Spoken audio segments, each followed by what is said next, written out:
Go! So, hi again and welcome everybody to my channel. Welcome to Health Talk by Doc Mike. And if you're new here, welcome po. And thank you for joining me and welcome to my family. Maraming salamat po sa lahat ng nanonood. Napaka-exciting because ang guest natin ngayon ay maaring nakita niyo na, napanood niyo na dahil sumali po siya sa The Voice Philippines and sumali din siya doon sa The Clash. So aalamin natin ang kanyang buhay, the life story of Mr. Robert Cozma. But before we move sa ating discussion do kanyang life story, i-greet lang natin ang mga friends nating nanonood ngayong gabi. Mga friends natin na nasa US, good morning po sa inyong lahat. Mga friends natin dyan, si Dr. Mike, si Dr. Mike Liangco, si paring Ricky na nanonood, si Miss Carmen, si Miss Annalisa, I hope si paring Del na director ng NFL. Sino pa ba? Si Mr. Manny. So marami sa US, sa LA. Then sa Hong Kong naman and Philippines, magandang gabi po. Miss Jocelyn na sa ating chat box, si Miss Honey, si Jane, thank you so much Jane for watching at lahat po ng mga friends nating nanonood sa buong mundo. Friends natin from the UK, Italy, at saka sa Switzerland. So sa lahat po na hindi pa nakakakilala sa akin, I'm Dr. Mike. Taga Hong Kong po ako. Based po ako dito sa Hong Kong, but I'm a Filipino. And yan. So this is all about health talk. This is all about lifestyle. Ang channel natin ay about lifestyle, food, travel, and adventure. And so we also feature inspiring people and people na magpapa-inspire sa atin, magpapa-motivate sa atin. So, hindi ko napapatagalin ang ating introduction. Ayan, si Miss Annalisa, magandang gabi Miss Annalisa, nanonood from Hong Kong. Ang ating guest nga, sabi ko, dati siyang sumali sa The Voice Philippines. And then, ano po kaya ang naging buhay niya before siya nag-join ng The Voice Philippines? So kung sumali siya sa The Voice Philippines, anong nangyari din sa kanya? So maaaring mamaya kakantahin mo tayo. So with that, without any further ado po, let me introduce our guest, also known as Shawarmaboss. Please welcome Mr. Robert Cozma. Hello. Hi, Robert. Hello, YouTube. Ayan. Hello, everybody.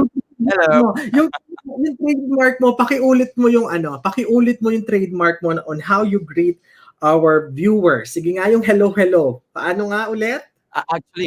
Actually, ninakaw ko yun or hiniram rather kay Mike yun eh. You know, our friend Michael in the US right now. Yeah, hiniram ko sa kanya yun kasi when he does his things, he goes like, hello, Facebook. Hello. Yun lang, wala lang. Pero usually I would go like when I do my intro I would go like hello Maya pa bengi ang panapo na bakke kayungan. Okay. And then sige, simulan na natin ang ating discussion. Paano ba tayo nagkakilala? Because paano ba nag-cross ang natin, ang landas natin at nagkakilala tayo for the benefit of the viewers? It all started on Facebook, I guess. First of all, after my Shawarmaboss Facebook page went, ballistically viral, I to know several people along the way. One of them, of course, is Mike Liangco, his wife Annalisa, and then si paring Ricky, and it was through them that that I was introduced to you. Sabi nila sa akin, Robert, papakilala ka namin kay Dr. Mike Man yun, nasa Hong Kong yun, kasi alam namin marami siyang tinutulungan dyan sa Hong Kong. He's a doctor, he's a scientist, talagang ang introduction niya para so binenta na pa niya ako. Yes. He's told me a lot about you, my friend. Yes. Oo. And then paano yon? Nakita ka niya sa Facebook because he told me that there's a guy from the Philippines na naging viral, naging sensational yung kanyang not YouTube channel. Sinabi pa niya yung Facebook page page mo, am I right? Yung Correct, shawarma correct, mo. Oo. correct. Paano siya nag-reach out sa'yo? Because sinasabi ko lang to because there are times ang ating mga kababayan hindi nila na nalalaman minsan it would take someone to discover someone, be inspired and be motivated, 'di ba? In your case, you didn't expect that merong isang tao na hindi mo kakilala, nakita ka lang sa Facebook and then he reached out to you, tama ba? Parang ganon? Yes, he did. He definitely did. He reached out to me in how do you say this? In, you know, matinding pamamaraan. But yes, it was really, I wasn't expecting this. I mean, how on earth would have I known that Shawarma Boss would go viral? And then my wife, who was sitting here, making sure everything is okay. She was receiving messages from Mike, for several days. Ako naman, akala ko kung sino lang yun na nagme-message na ganon. So, syempre, pag umuwi ako, I'm often really tired after I do my thing. Nagtitinda ako ng shawarma. So, uwi ako, matutulog ako, magpapahinga na. But then, my wife insisted, you know, hoy, replyan mo ito. Tumayo ka dyan. Mag-reply ka, And then I did. And then it turned out to be, one of the most beautiful things that I've ever had on Facebook. Ganun lang, ganun lang. It's a blessing in disguise. You just, I mean, it just happened. And when I got to know Michael, you know, and when I got to know his friends and his wife, and he introduced me to his entire family, that was several days even before Christmas, and it humbled me. It humbled me because here I am, just we don't know each other. We've only, we haven't met physically on Facebook through, like chats, just such as this, ganon. And then here, Michael, he introduces me to his entire family. So it humbles me and it made me extremely, extremely happy, me and my wife. And then I did the same. I introduced them to my family and my kids, and then one to another. And there's a very strong kindred spirit. I Mm-mm. believe that there's a kindred spirit Yeah, between me and Mike, yeah. and with several of his friends as well. Yeah. So probably ito yung purpose, ito yung reason that sometimes may mga stars na magko-connect bawat isa.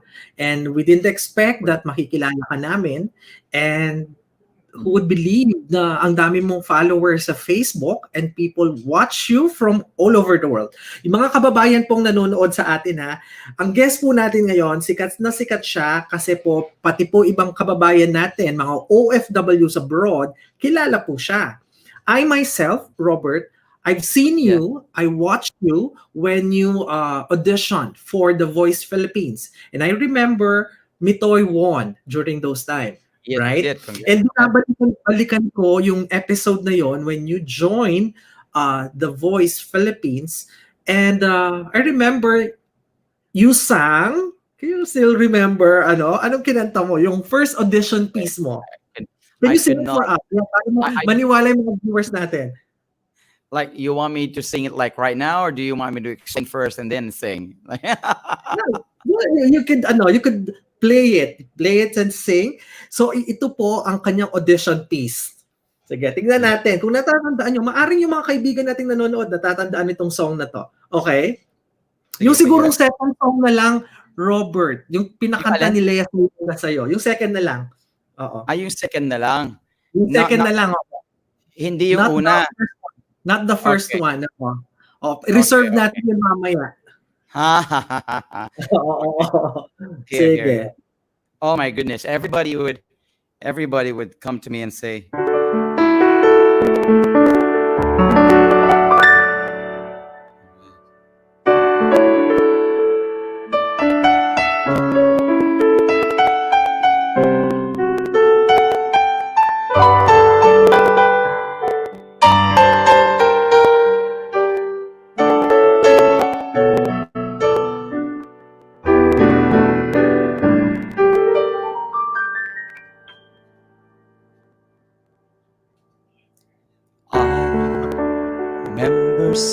well. The day that you came into my life, you asked for my name. You had the most beautiful smile. My life, it started to change. I wake up each day feeling alright with you right by my side. Makes me feel things would work out just fine. Yes. How did you know I needed someone like you in my life? You filled up this empty space in my heart. You came at the right time in my life. And I'll never forget how you want the sun to shine in my life. You took all the worries and fears that I have. I guess what I'm really trying to say, it's not every day that someone like you comes my way. No words can express how much I love you. Ang galing. Seatbelts, here we go. How did you know I needed someone like you in my life? You put this empty space in my heart. You came at the right time in my life. Oh, and I'll never forget how you want the sun to shine in my life. You took all the worries and the fears that I have. I guess what I'm really trying to say, it's not every day that someone like you comes my way. No words can express how much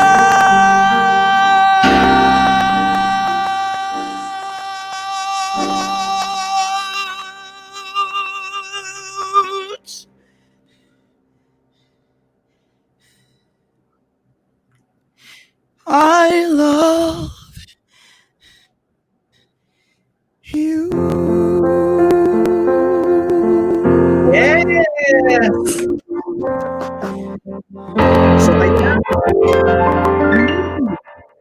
Thank you so much. Ayan o, may mga nagsabi, ang galing-galing, nakakaiyak. Si Miss Jocelyn Aquino, sabi niya, I remembered my dear when he passed away. This is always played in his phone. Sabi, at merong nag-greet sa atin. Pakita natin sa screen. Sabi ni Michael Liang, good evening, ang galing naman. So, ayan, ayan mga viewers natin. Ayan, sabi naman ni Miss Sandra na nasa, tama ba? Pwede daw ako mag-request, sabi niya, dance with my father because my papa death anniversary. So mamaya, ask natin sa kanyang, sa ating guest mamaya kung pwede mag-request mamaya. Ayan ha, si Miss Sandra, alam ko, taga China, sa mainland China siya. So ayan, may mga bagong fans ka na, Mr. Robert Cozma. Ang question ko, Thank you so much. Robert, Yeah. let's go back because maaring yung mga kababayan natin hindi naiintindihan or hindi ka kilala, but I wanna show and tell the people na followers natin, mga subscribers natin, sino ba si Robert Cozma? Lumaki ka ba sa Pilipinas? And I know, medyo itong tanong ko, how come you can speak the language? I yes, you're definitely right about that, Michael. I grew up here. I grew up in the Philippines. Basically, Mm-mm. we arrived here. I was 10 years of age, 10 years old when we came here. So yeah, I mean, look the language. at a very early age. Yun, if that answers the question. Yeah. Not, you want me to go further Oo. or okay? Yeah. So So you basically when you were 10 years old, na pumunta na kayo ng Philippines. So you both of your parents are white. None of your parents are Filipina descent. Wala. no, No. no. Okay. And then how is it growing in the Philippines, particularly which part of the Philippines ka lumaki? Angeles City. Well, before when nung teenager na ako, when I became a teenager, basically it's Angeles City. But during my younger age, sa Dao Mabalacat kami. So Mm-mm. ano, batang basically tinatawag na batang Dao.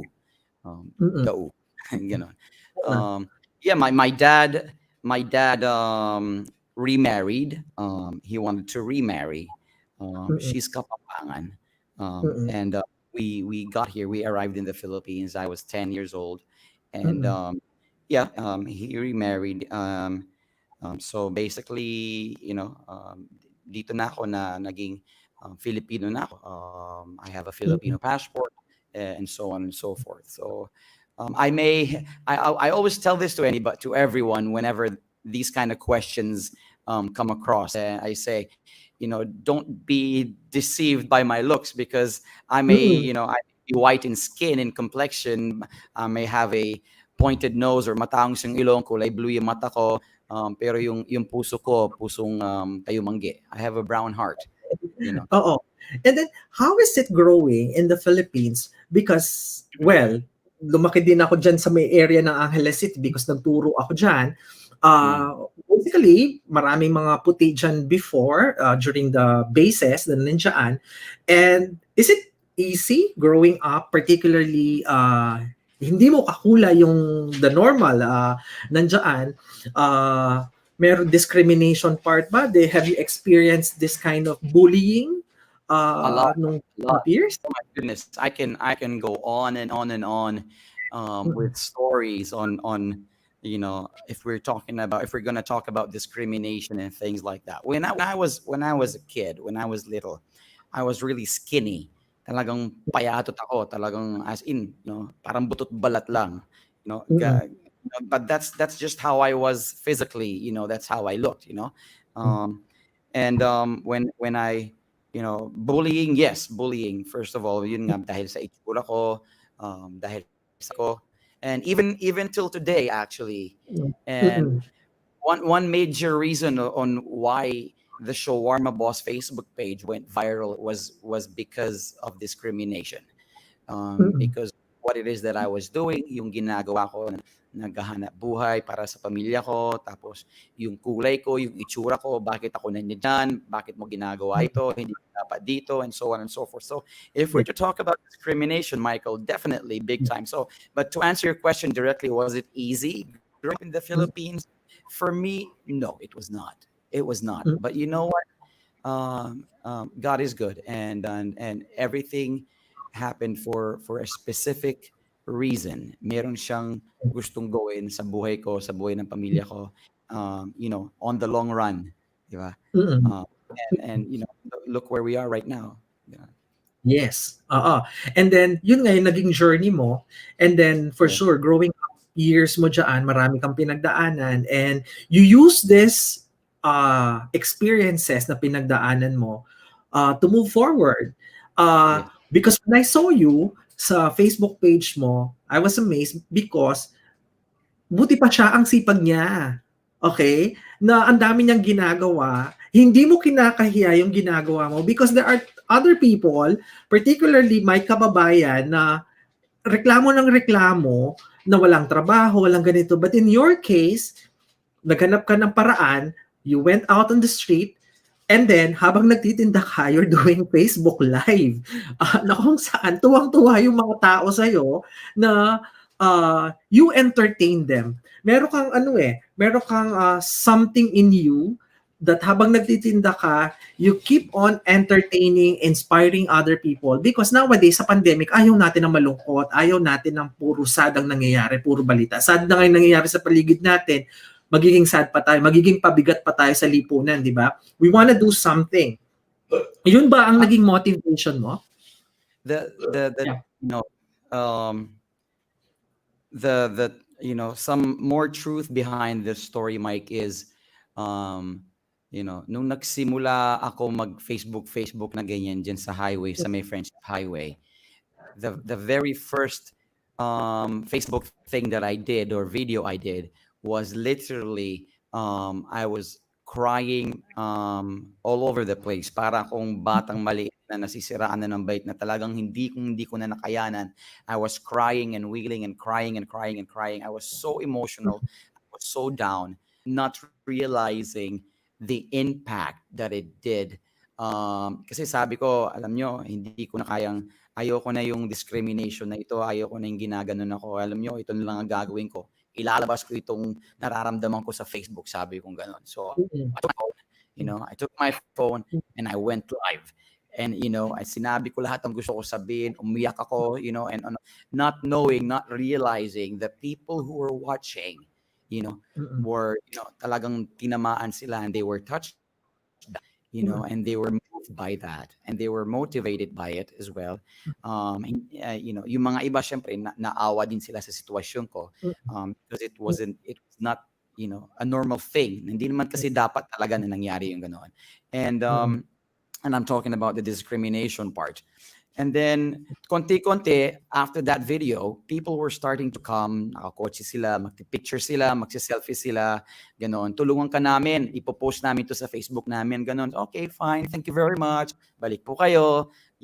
I never thought about it na it would turn out into something big, and then, several days after, yung mga sasakyan na dumadaan, sumisigaw sila, "Bossing, viral ka na, bossing." Sabi ko, anong viral? Oh, may pandemic nga, viral yung pandemic, naintindihan. Pero anong viral? Anong ibig sabihin? So I went to my Facebook, and I said, "Holy, what the?"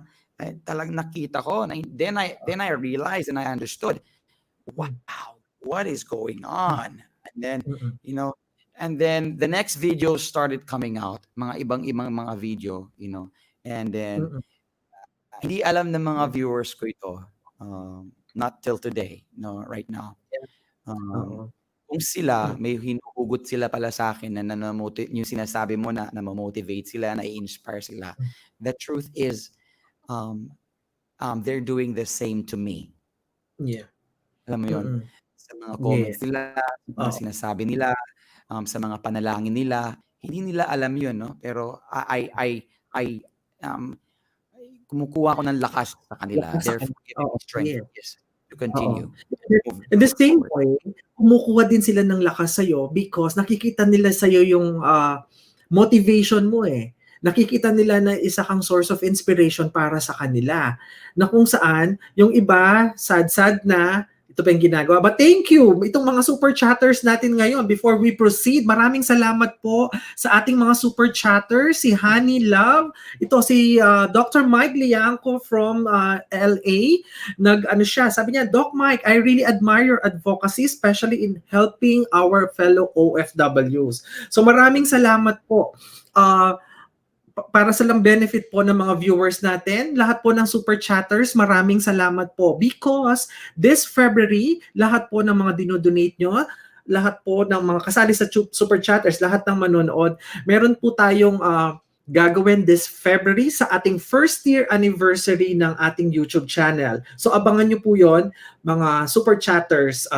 Again, ayan, si Honey Love din, si Dr. Mike, maraming salamat po sa inyo.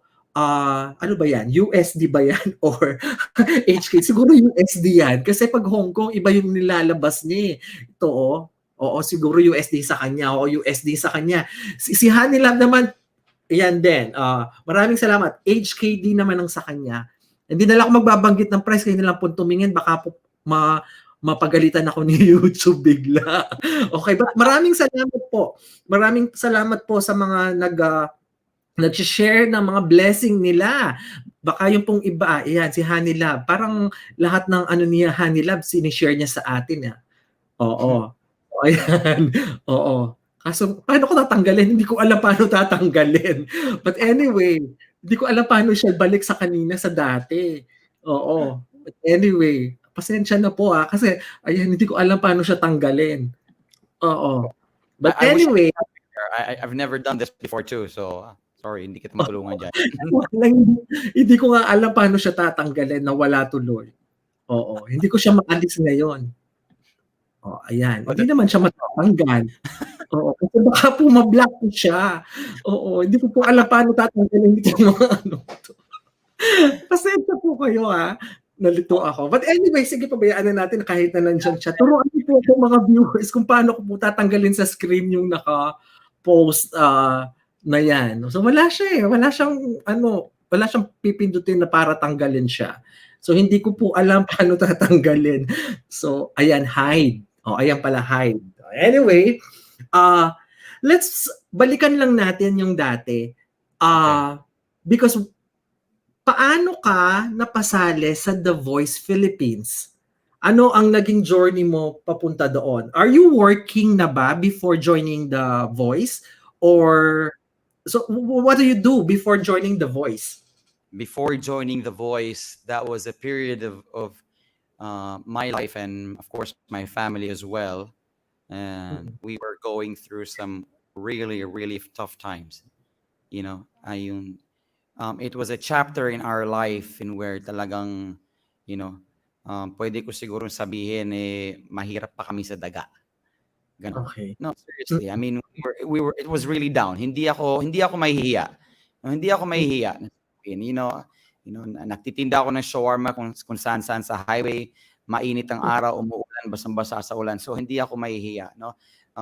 I am not ashamed of what I do because everything that I do it not just for myself, but of course for my family as well. But that point in time, that chapter was really a terrible time. It was a time of hardness and matinding pagsubok. So during that time, I needed a job actually. Kasulukuyan kong inaasikaso yung mga papers ko para sumakay ng cruise ship, para mag-W ako. But even before that, 2007 pa lang nag-OFW na ako sa Japan. In fact, ang pinakaunang experience ko ng OFW sa Japan, nasa taas ng bundok, nasa ski resort, no? 5-star hotel, bonggang-bongga. Tutugtog ako, ang napakaganda ng piano ko, grand piano na Yamaha, may sarili akong kwarto. Pero I was, a Filipino in an alien country, na tinapon lang ako doon at hindi ko alam anong gagawin ko. Tapos winter pala. Literally winter, ang snow hanggang tuhod, yung ganon. Wala akong winter, hindi ko talaga mapaghandaan kasi hindi ako sinabihan na ganon. But yeah, matindi actually, ganon. And then it was fellow Filipinos as well. I can name him right now, a Catholic priest. His name is Father Geraldo de Villa. Siya yung tumulong sa akin. I will never ever forget his love and his kindness and his generosity to me. This was 2007. Kauna-unahan kong pag-OFW.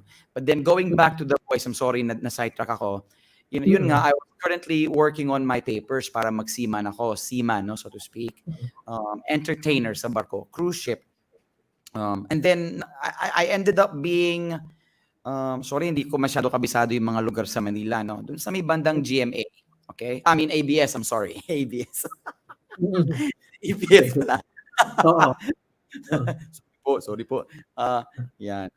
Ano ito? Alam ko. So, Nag-a-apply ka? Nag-a-apply ka? So, na-asawa mo pala. Okay.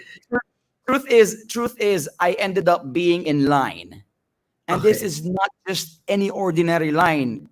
Trust me when I tell you this. This was a line consisting of more than 5,000 people.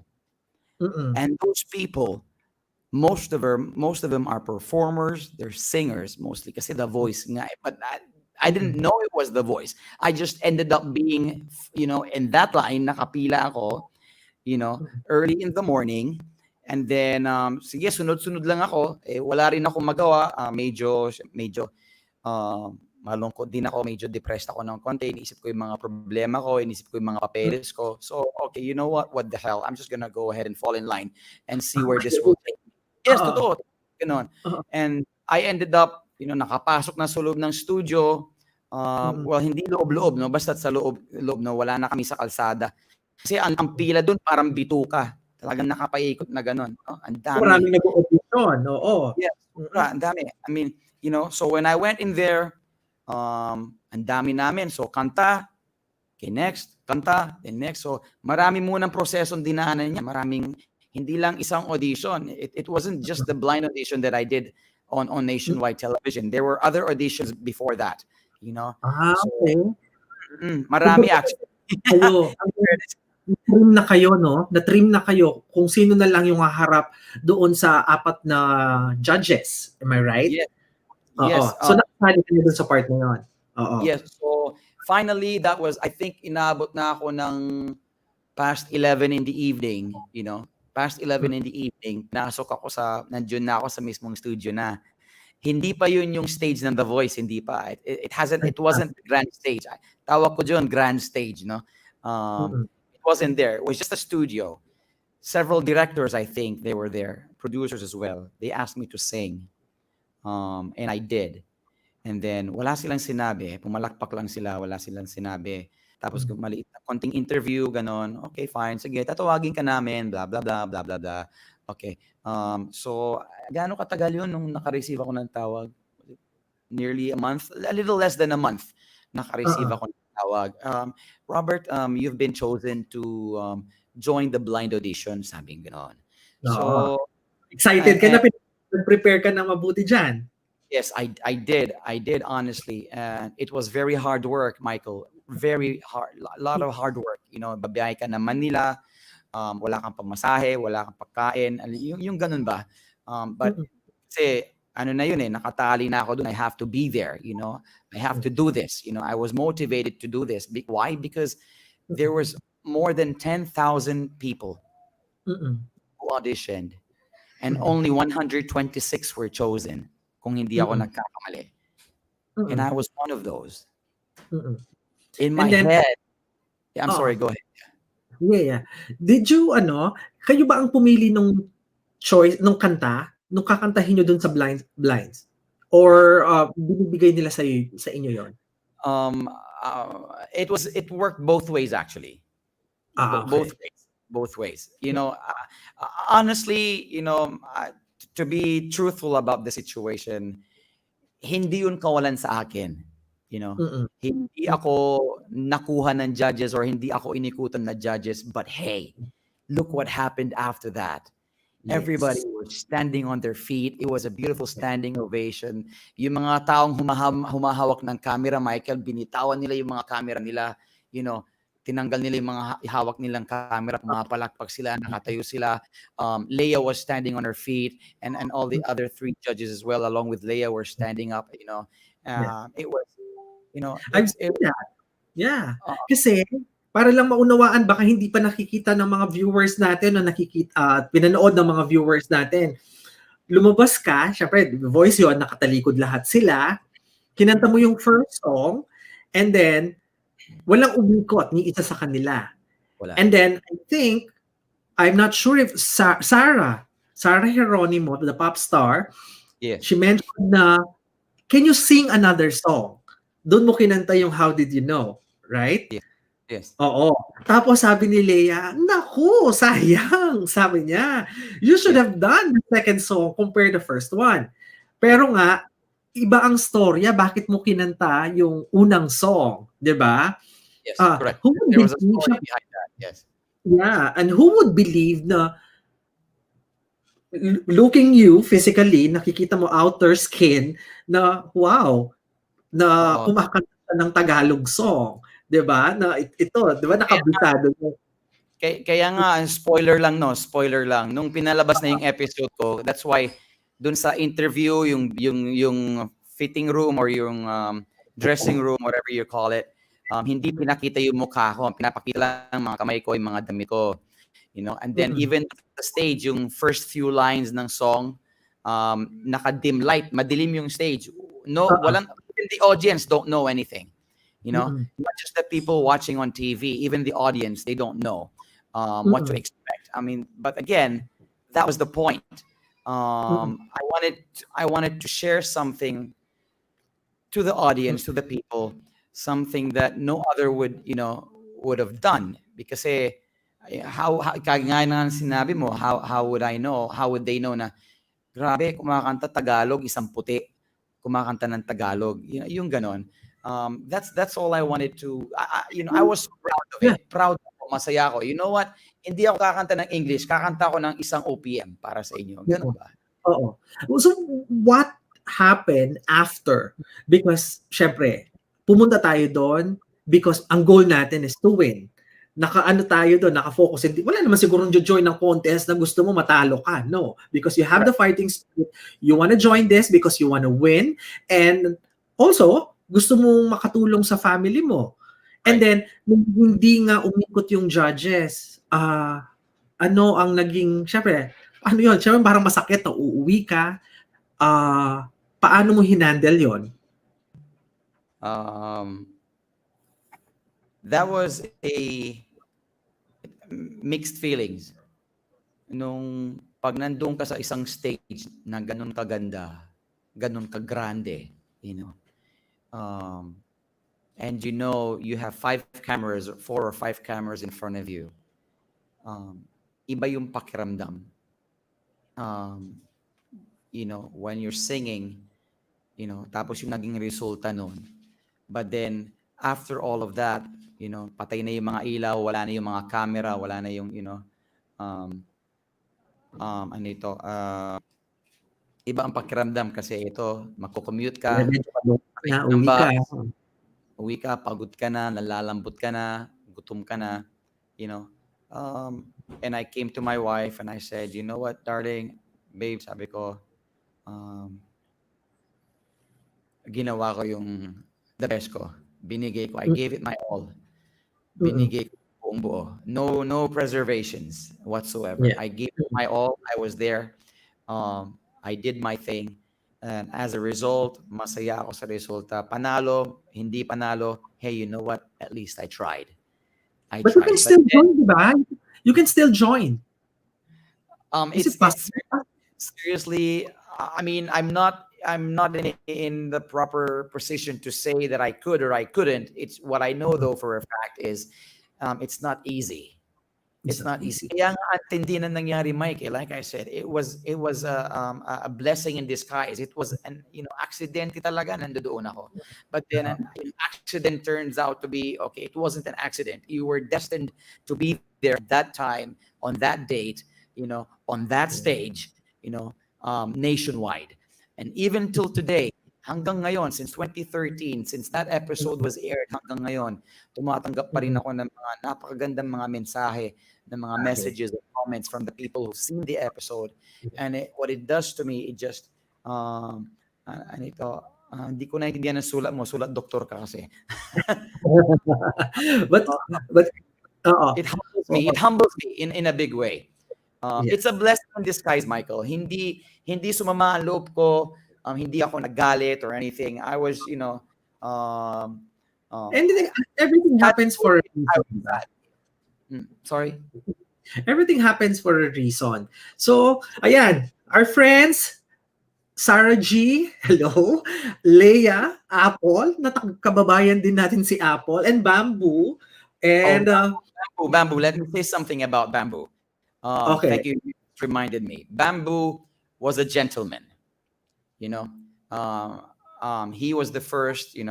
I admired that very much. Siya yung unang tumayo. Let me be. Sabi niya, marami kasing cut yan eh. No, hindi alam na marami. Matagal kami nag-usap doon. Actually, matagal kami nag-usap. Pagkatapos ng kanta. Pero siyempre dahil yung airtime, so marami yun mga kinat. No. But he stood up. Let me be the first to come over and shake your hand. Sabi niya sa akin, and I appreciate that a lot. And if he's watching right now, I still remember that moment like it was yesterday. Sarah, thank you so much. Pasensya ka na, napaiyak kita ng konti, no? Leia, however, Leia, she was so sweet. Leia was so sweet. Mm. Alam mo yun, nung niyakap ko si Leia, talagang parang halos ayaw nang bumitaw. Alam mo yun, yung gano'n na pakiramdam, you know. Mm. Uh, Apple Diap, he was okay, yun nga. As a fellow Kapampangan as well, marami din ginawang mabuti yan dito sa Angeles, no. So I appreciate what these guys are doing, Mm. blessing Oh, people. ayan. Oo, ayan ang ating super chatter na naman. Ipakita na naman natin. Nagpakita ano na naman.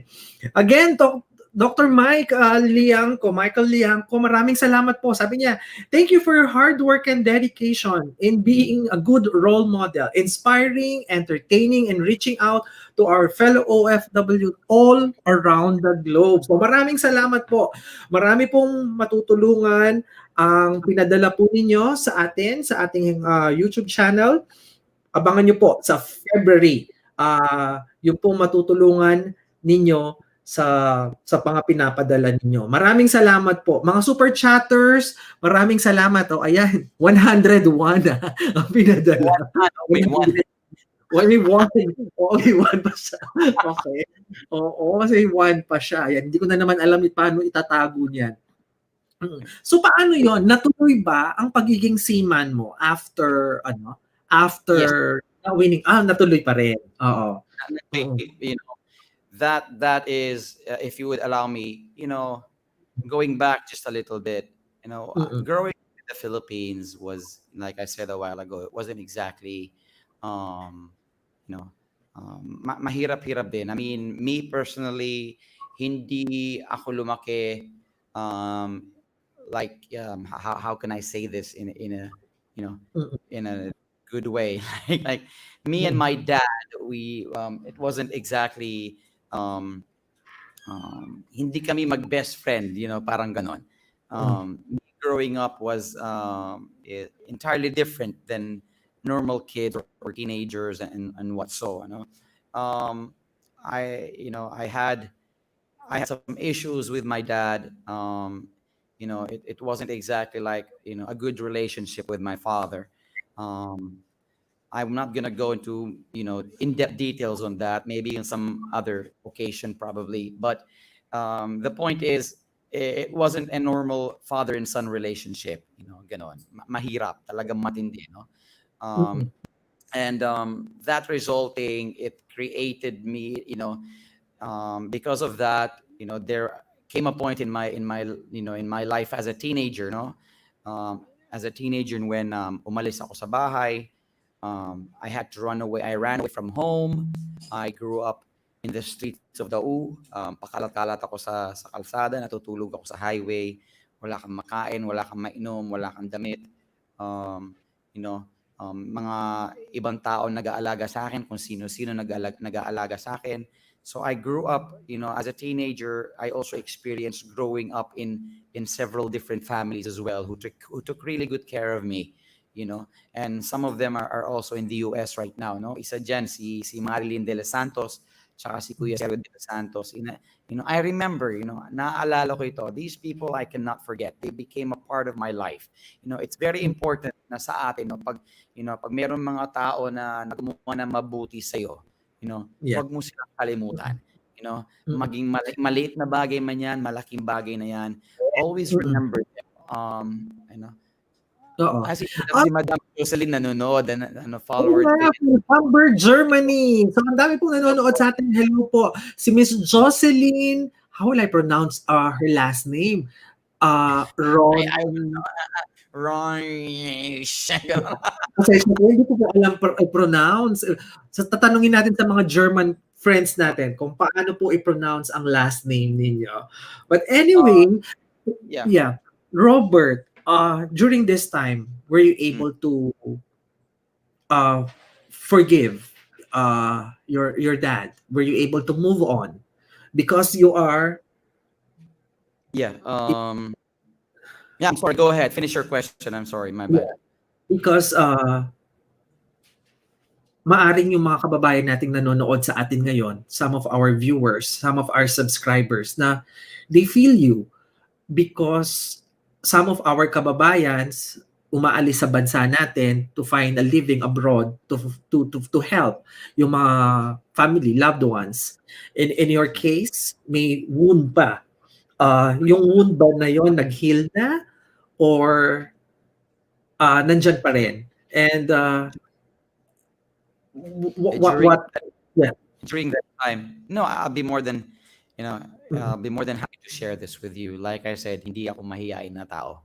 No? mm, Uh, mm, um, during that time, yung pagkatapos ng The Voice, nagkaroon ako ng sakit, you know. Nung siyempre kasama yan sa pagiging OFW, alam ito ng marami, no, yung tinatawag na physical. You have to mm, undergo iba yung physical pag land-based, no? Iba yan. Yung mga nanonood ng OFWs, no, na nasa land-based, they can testify to that. Iba yung physical, yung medical examination pag land-based ka, malayo pag seaman ka. Pag seaman, medyo mas malalim, mas matindi, mas mahirap, no? And it's more costly at the same time. So, dun sa physical ko, hindi naging maganda yung resulta. I was having problems with my kidney. okay. Nagkaroon ako ng kidney stones, no? Mm, And so ginamot ko 'yun. Siyempre yung taong nagbigay sa akin ng trabaho sa barko, they are based in Canada that time. Siyempre there's always that big chance na baka mainip sila at pamigay nila yung kontrata sa iba kasi ang tagal hindi lumalabas yung mga resulta ko. Yung approval hindi lumalabas at sobrang inip ko na, hindi ko na alam, wala na akong pambili ng gatas sa anak ko, wala na akong pambili ng diaper sa anak ko, wala na kaming magkain, hindi na kami nakapagbayad ng rent namin sa apartment, yung ganon, baon-baon na kami sa utang, and I needed that job so badly. I came to a mm, point so low, sabi ko, you know what, tumingin na lang ako sa taas, you know, mm, even being a Christian already that time, already being a Christian, you know, wala na akong mapuntahan na iba. Sabi ko, Panginoon, sabi ko, okay, ito na yun. And this is a true story, Mike. I'm not making this up. This is exactly how it went. Nakaupo ako sa computer ko, pension free pa yan noon, no? Binigay sa akin ng kaibigan ko na si Raymond Bagatsing. I was on my computer, and then I was talking to God, talking to my creator, and I said, God, no, itong gagawin ko. Nakikita mo yung sitwasyon ko ngayon. Naghihirap kami. And ito ang gagawin ko. Pupuntahan ko yung tatay ko. Kahit galit na galit ako sa kanya. Sobrang tindi ng galit ko sa kanya. Pupuntahan ko siya because I knew where he was. Pupuntahan ko siya at hihingi ako ng tawad sa kanya. Patatawarin ko rin siya, at the same time. But, I said, sabi ko, Lord, alam nyo, pag ginawa ko ito, this is what I would ask in return. I don't care if there are fellow Christians watching right now and masasabihin nila na, you know what, Bert, hindi naman ganun kumilos ang Panginoon. That's not how it works. Honestly, mm, I don't care. You know why? Because it worked for me. And this is my story. This is how it went. Hindi po ako nagsisinungaling. Sabi ko, God, pupuntahan ko yung tatay ko, patatawarin ko siya, at kung may nagawa rin akong kasalanan kung bakit naging ganun siya sa akin, hihingi ako ng tawad sa kanya. Pero please, pagbigyan niyo po ako na makasakay ako sa barko na yan kasi yung mga kliyente naiinip na sila at baka pimamigay nila sa iba. mm, And what I did the following day, sabi ko kay Malu, sabi sa asawa ko, pupuntahan ko yung tatay ko. Pumunta ako dyan sa may Fields Avenue, nagtitindi siya ng shawarma that time. I went mm, there. And dun sa Fields Avenue, nasa kabilang kalsada siya. I can see him. Nandun ako. Hindi niya ako makita, pero ako makita ko siya. Okay? So, try to use your imagination on what's been going on, no? So, nandun ako. And then, voices in my head were telling me, seryoso, totoo ito, Michael.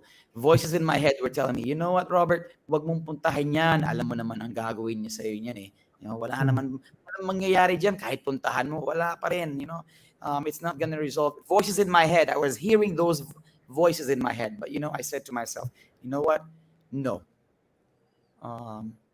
I made a vow and I'm going to do it. So I went to my dad, tumawid ako ng kalsada, pinuntahan ko, sabi niya sa akin, hey, anong ginagawa mo dito? Itatagalog ko na lang, anong ginagawa mo dito? So I approached him and I said, you know what, Dad, sabi ko, um, pinapatawad kita. I forgive you for what you've done during my childhood. Pinapatawad kita. At kung meron naman ako nagawa throughout those years na maliit ako hanggang teenager ako na baka naging dahilan kung bakit ka naging ganun sa akin, then please forgive me as well. Patawarin mo ako. And as a result, he started crying, umiiyak na rin parang bata, and then I started crying, and then we both started crying, and then we both hugged each other. But here's something that I felt, Michael, this is true, this is a true story, my friend. Parang meron napakatinding bigat. Something that was so heavy within me that literally left my body. Umalis sa katawan ko. And I felt so light. I felt so light na halos hindi ako makatayo para ako matutomba. Ganon.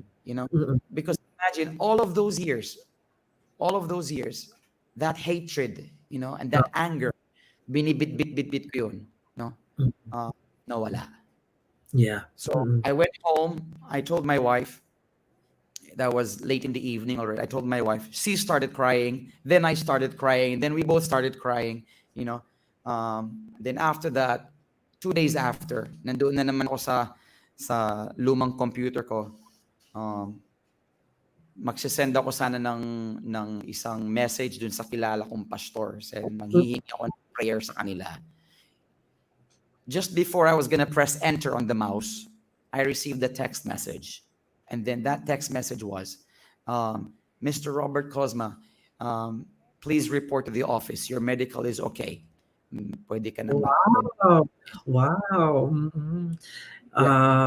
It's a very touching story. Ayan, ang daming mga kababayan natin na nakarelate sa storya mo. May iba nag-i-emoji na umiiyak.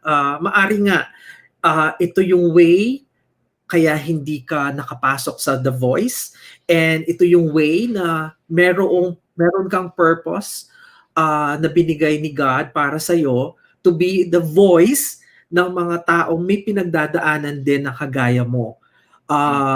Because sometimes it would just need one person para ma-trigger. It's a chain reaction na mai-inspire mo rin yung iba the way na ito this is your core. Ito yung katotohanan, ito yung storya mo na sa panahon ngayon, hindi na uso ang yung hatred, yung hate. Ang importante is pagpapatawad, and we need to move on. Right. Because you will never know. Ayan, si Miss Maria pa, sabi niya, nakakaiyak naman po. Don't worry, dapat kahit may nakakaiyak na story, it's a lesson, it's a moral lesson na ito ka ngayon. Di ba pag nawala ang bigat sa puso mo, parang wow, it's another chapter. Bagong chapter na naman na haharapin mo, at lalo kang mamahalin ng tao, lalong may inspire ang tao sa'yo because natapos na yung part na yun eh. Moving on part na. Ito na yon. And then, so natuloy ka sa pagiging seaman, ilang years ka na nakaalis? No, ano lang yun. It was just ang kontrata ko talaga is 6 months. Usually for an entertainer, matagal na yung 6 months, no? 6 months. Yes, and it was because of that experience, doon naging malapit ang puso ko sa mga OFWs as well. Kasi naging OFW ka rin, technically. Yes. Kagaya yan, mga kababayan. So, yung sentiment po ninyo at sentiment ni Mr. Robert, halos pareho kasi nanggaling din po siya kung saan tayo, di ba? And then kung 6 months lang yun, hindi ka na umalis ba? Nung bumalik ka sa Philippines, hindi ka na umalis? Or what happened? Mike! Bakit masyado ang tawag doon? Mike, so paano ko kini? Mike, balo na Mike. Not entirely. Okay. Yes, it was a life-changing experience, Oo. yung paano yung OFW, yung ang hirap maging OFW. Sinasabi ko rin 'to sa mga videos ko, alam mo malayo ka sa mga anak mo, malayo ka sa asawa mo, sa pamilya mo, trabaho ka ng trabaho ng trabaho. And then yung mga iba, I mean, ako personally, maganda naman yung sahod ko during that time, no? Um, oo, no? Maganda naman. And then that brought me even closer to other OFWs kasi, I mean, tanggapin mo man o hindi or maniwala o hindi, marami mga OFWs, it's because they're Filipinos, just because you carry a Filipino passport. Ayan, nawala ang ating guest. Nawala. Saan napunta ang ating guest? Okay. But anyway, habang hinihintay natin siyang babalik, okay, nawala ang guest natin bigla. Saan siya napunta? Baka may tumawag sa kanya. Okay. Napakaganda po ng mga comments niyo. How nice, forgive and forget. So ayan po, balik natin siya. Nawala siya. Ayun. Wala yung isa. Sandali, paano ko tatanggalin yung isa? Okay, tatanggalin ko yung isa ha. Sabi niya, something went wrong, sabi. Ayun, we're back. We're back. Okay, we're back. So, may technical glitch po mga kababayan. Sige, going back. Nagstay ako sa Amerika. Yun lang muna. Hanggang doon na lang. Gano'n lang, okay.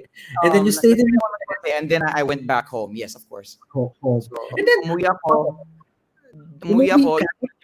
Yung ipon ko doon, ininvest ko sa negosyo na nag-down payment sa kotse, binayaran lang 5 taon, yung aking maliit na kotse.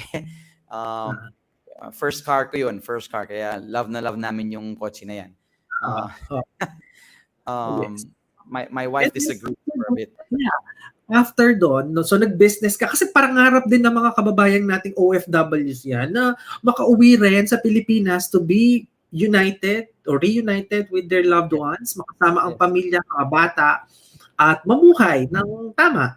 Okay? Kaso nga lang, hindi lahat na bibiyayaan kaagad, di ba? Na ibig sabihin, minsan hindi nagpi-prepare, hindi nakapag-prepare. At least ikaw, nag-open ka ng business, bumili ka ng ano nangyari? Kwento mo muna para at least matuto yung mga kababayan natin din nanonood sa atin. Kung sa matuto lang, Michael, tama yung sinabi mo. Kasi, naging ganun din ako. Naalala mo, sabi ko kanina, since 2007, OFW ako sa Japan. Yung 2007, uwi and then balik, and then uwi and then balik. Iba-ibang lugar yan sa Japan. Mostly it was Japan. Yung pera ko, pinagagastos namin, mall dito, mall doon, kain dito, kain doon, bili lang kung ano-ano, and then not knowing, not realizing, oh my God, wala na palang pera, naubos na, paano na naman tayo ito? So, na-experience din namin yung kasi syempre medyo kumita ka na kahit maliit lang, $700, $600 a month, mababa lang ang sahod ko doon, no? As an entertainer, so to speak, no? Kasi may kaltas si ganito, may percentage si ganito, may percentage si ganyan. So, ang natitira sa akin, 700, 600 US, no? Hindi pa kasama diyan yung pagkain ko doon or pambili ng deodorant or pang-ahit or toothbrush or toothpaste, ganun ba? Okay. Hindi pa kasama yun doon. Yung pambili ko ng sabon panglaba, yung ganun ba, pambili ng medyas, pambili ng sapatos. In short, Wi-Fi.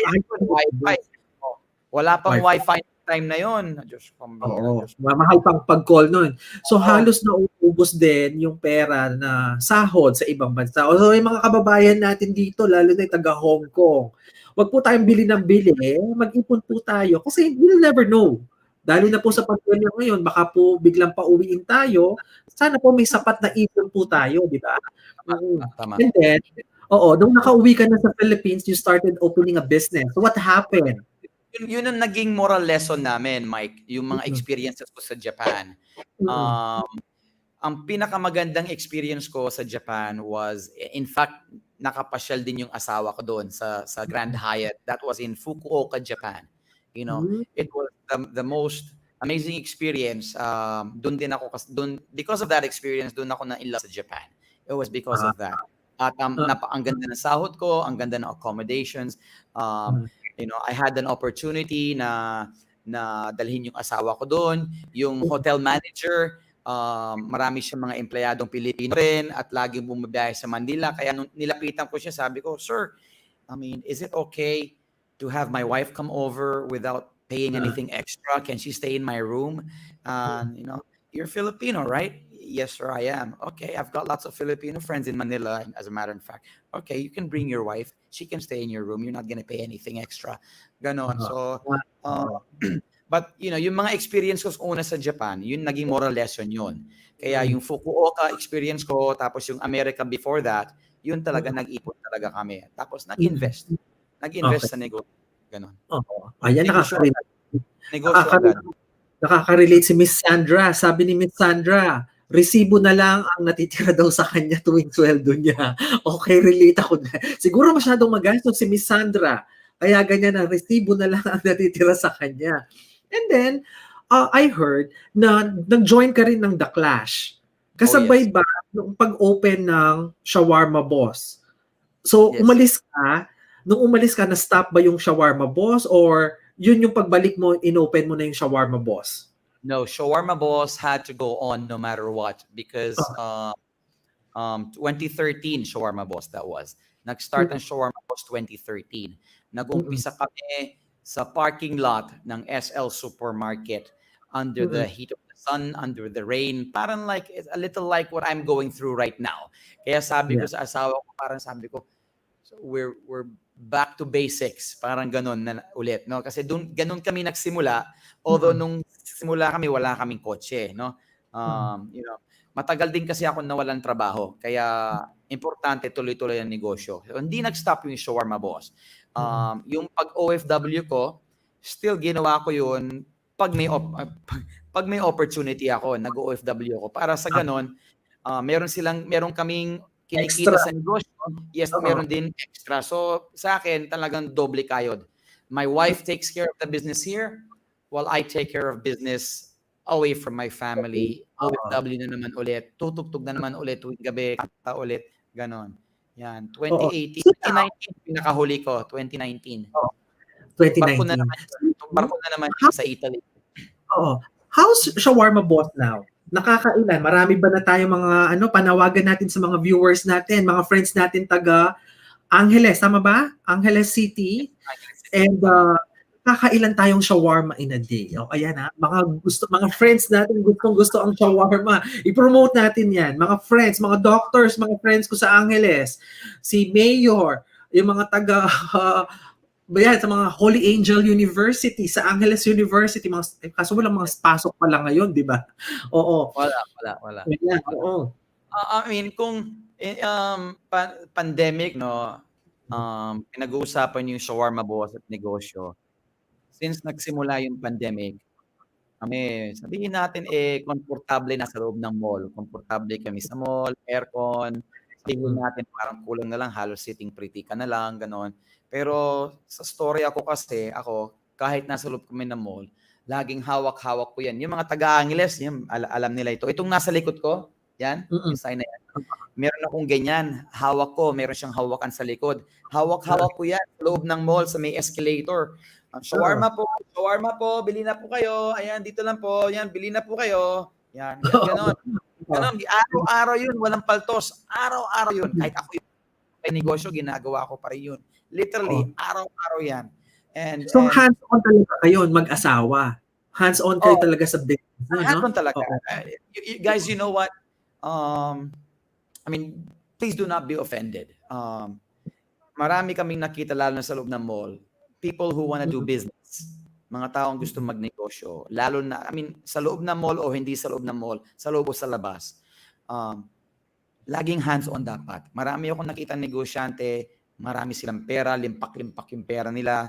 Gumawa ng negosyo, binantayan ng isa, dalawa, 3 linggo, and then bigla nawala na lang. Pinauubayan na lang sa mga helper na lang. oo. Don't do that. Hindi tama yun. Kasi marami akong nakita negosyong ganon, oo, nandyan sila, pero yung sales nila wala rin. Ganon. So, kami naman mag-asawa, hands-on talaga kami because we love the business. It's the only thing that we have. that puts food on our table. Hanggang ngayon, dumating si pandemic, dumating itong si COVID-19, over 6 years of business, we lost everything. Oh, We yeah. lost everything. Mm. Oo. Lahat na. And how do you cope now? Paano kayo nagko-cope now? Because no one hindi naman natin alam kung ano mangyayari hanggang kailan matatapos itong pandemic na ito. But in your case, gumagawa ka pa rin ng paraan to sustain at kung pasukin ng iba't ibang bagay. Right now ba paano ka nagko-cope? Particularly yung marami pa rin bumibili, di ba? Kaso nga lang hindi kagaya ng dati. Lalo na nung may pasok. Ngayon kasi medyo limited yung mga taong lumalabas. Definitely, big time. Hindi kagaya ng dati. I mean, sa lahat naman na siguro, kahit nung nasa mall kami, marami din kaming experiences through the years na hindi lang man laging sky high ang benta, no? Maraming time talagang, hindi ka agad nakakabayad ng rent mo. I mean, hindi rin naman ganun kaliit yung rent mo sa mall, ano? So, minsan naman, kaya nga nag-OFW kasi kailangan mo mag-abono. So, yung sahod ko sa pagiging OFW, pinapadala ko sa asawa ko and then binabayaran, tinatapon yung pera yun sa negosyo para ma-sustain, But then, pandemic came and we lost everything. Syempre, in fact, kailangan kumain yung mga anak ko. Anong kakainin namin? Anong pambayad namin ng rent sa bahay? Gasolina sa kotse? And hindi lang yun because of pandemic, financially, nagkaroon, marami, alam mo yan, Mike, alam mo, yung mga issues na yan. You know those stories. Hindi ko na kailangan banggitin.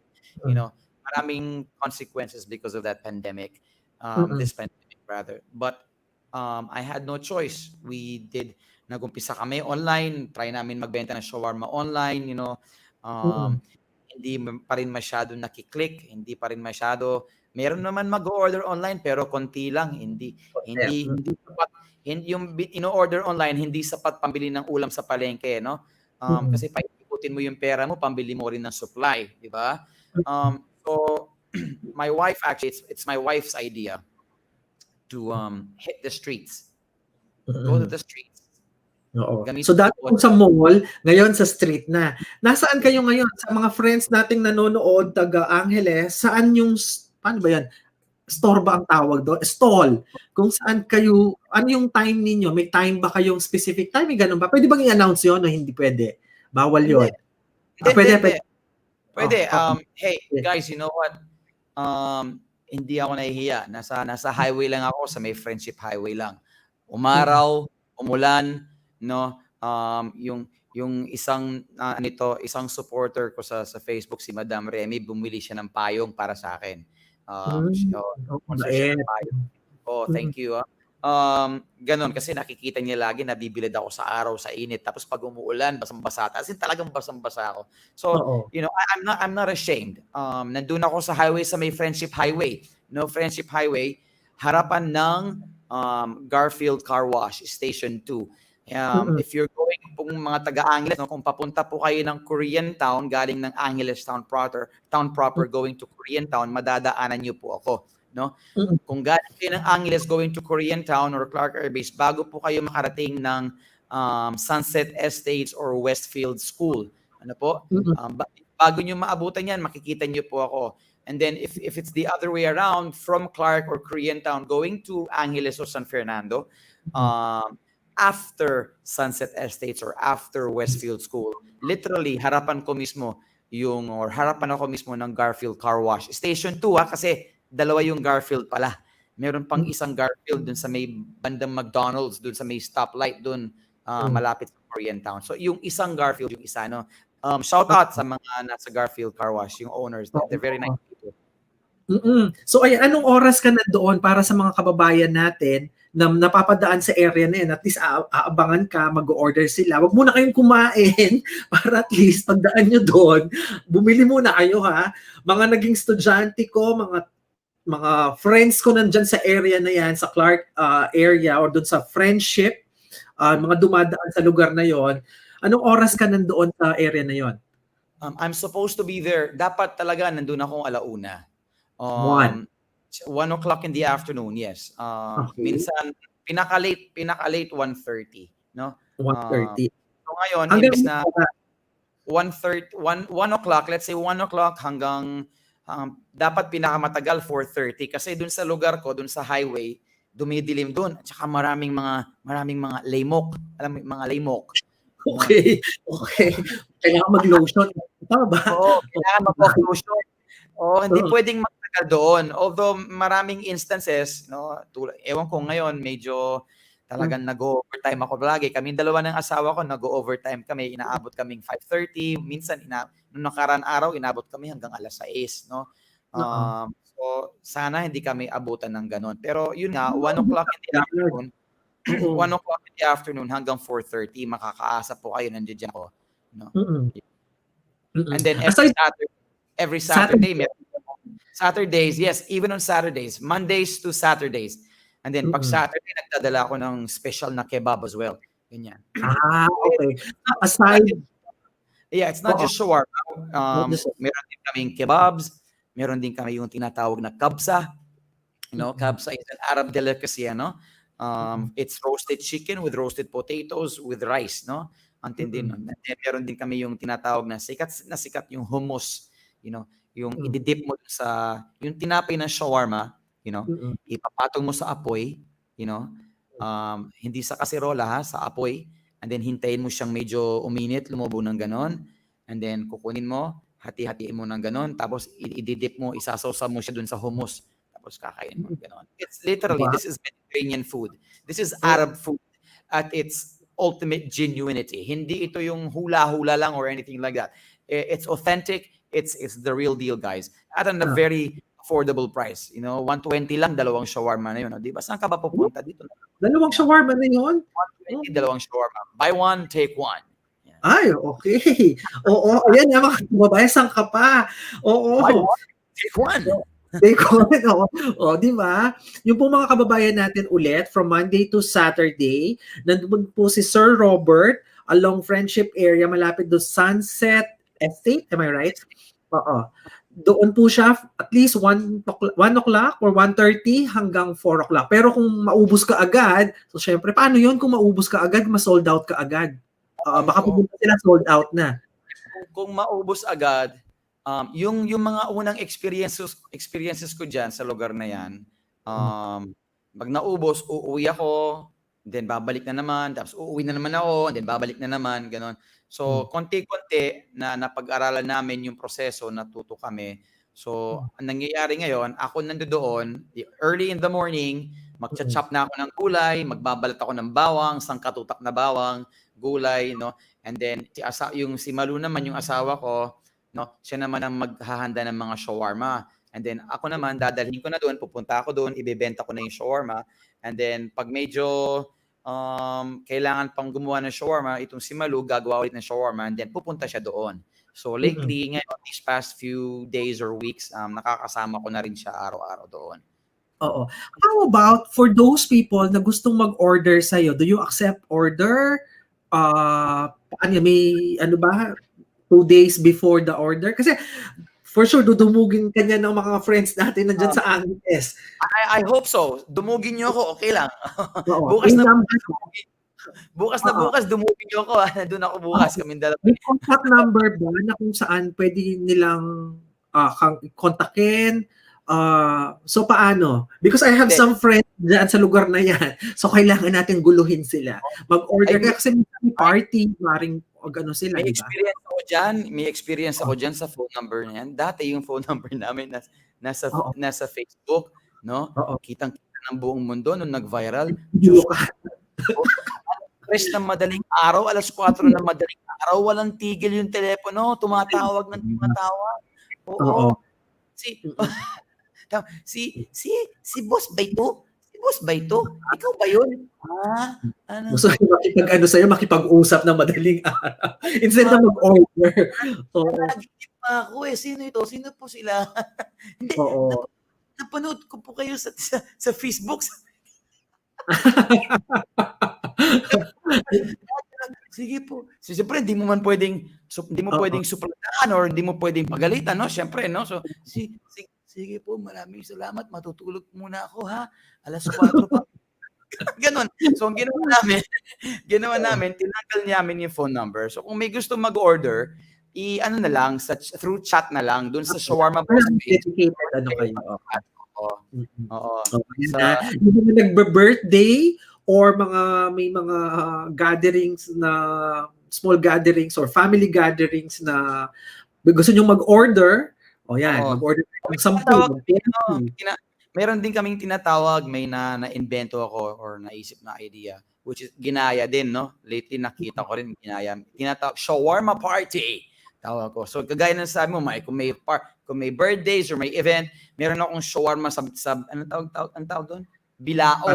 nila May malaking oo, bilao, ta's nandun yung oo. mga shawarma, tapos may hummus sa gitna or yung shawarma sauce. Ang ganda, nandiyan. Lahat po yan naka-post din sa Facebook page. So kung may mga parties kayo, pwede at least let us know ahead of time, no? Pwede naman Yes. pa-deliver kung malayo kayo. Although, ito totoo tayo to, Mike, no? Nakakatawa ito, totoo.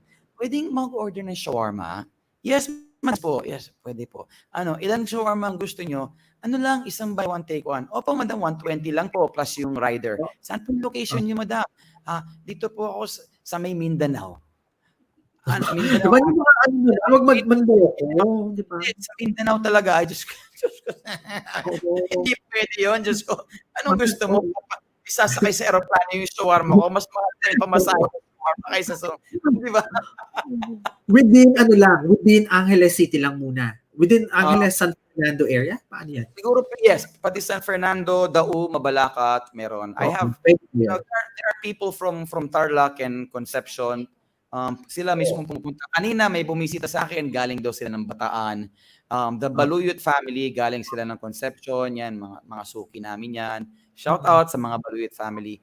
Oo, Ganon. ano, Pag, mm. pag medyo malayo, some people are really kind and generous enough to literally travel at bibili sila. Pero Oo. yun nga, San Fernando, Balibago, even in Angeles, Dao, Mabalacat, Porak, porak. Porac, Magalang, yan, Oo. pwede ipapa-rider ko naman. Meron kaming rider, meron kaming pinakakatiwalaan na rider na pwede maghatid ng mga produkto sa inyo. Yun. Sa Or, mura. pwede din, I don't know if you are open to this concept, like for our friends na yung mga chef, may group of chefs sa Angeles City na yung mga products nila, they have group, tapos isi-send nila, di-deliver sa Manila. If you could, parang kukuha sila sa'yo, then dadalhin din sa Manila, yung idea na ganon, so that your shawarma could also reach bandang Manila area, bandang Bulacan. Ayan, gigreet ko lang sila. Si Chef Sao, si Chef my gosh, nakalimutan ko yung pangalan niya, naging guest ko pa lang siya. Kaya mo yan. Oh, Chef, nakalimutan ko yung pangalan niya. Chef Howard, sorry, Chef Howard. Yan, mga taga-Angeles yan. At mga friends ko na may restaurant dyan sa Angeles. Please naman, if you are open to, how about franchise? Baka may mga OFWs bigla na gustong umuwi, na magtatanong sa'yo na, ay, Sir Robert, gusto ko mag-business din ng shawarma. Pwede ba akong tulungan mo? Mga ganyang gustong magtanong. Are you open to that idea as well?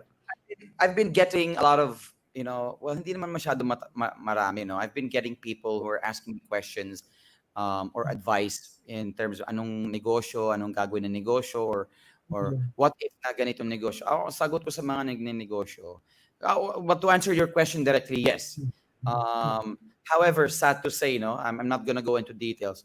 Marami ding hindi mga magagandang experiences pagdating sa franchise. But to answer the question directly, yes, ginagawa po namin yan. I'll be more than happy to assist anybody who wants to do this, no?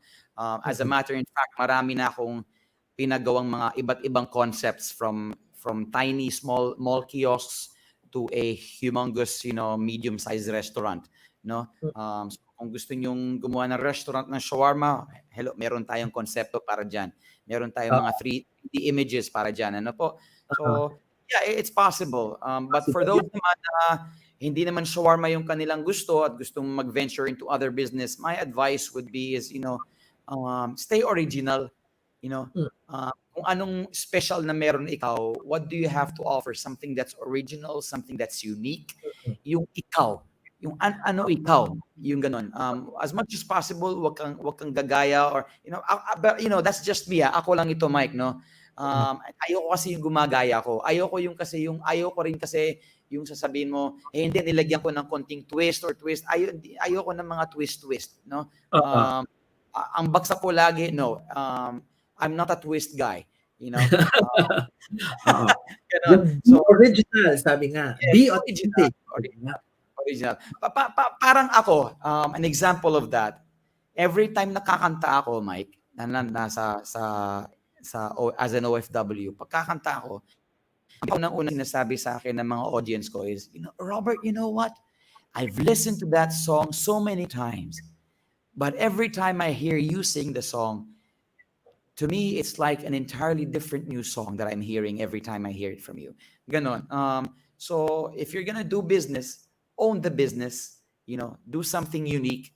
Do something original, and then matindi ang maging resulta nun 100%. Ganon. Yes! I'm so happy na nag-guest ka sa amin. But hindi pa tayo tapos because may piano dyan sa harapan mo. Okay? May nagre-request kanina before natin kantahin yung final song.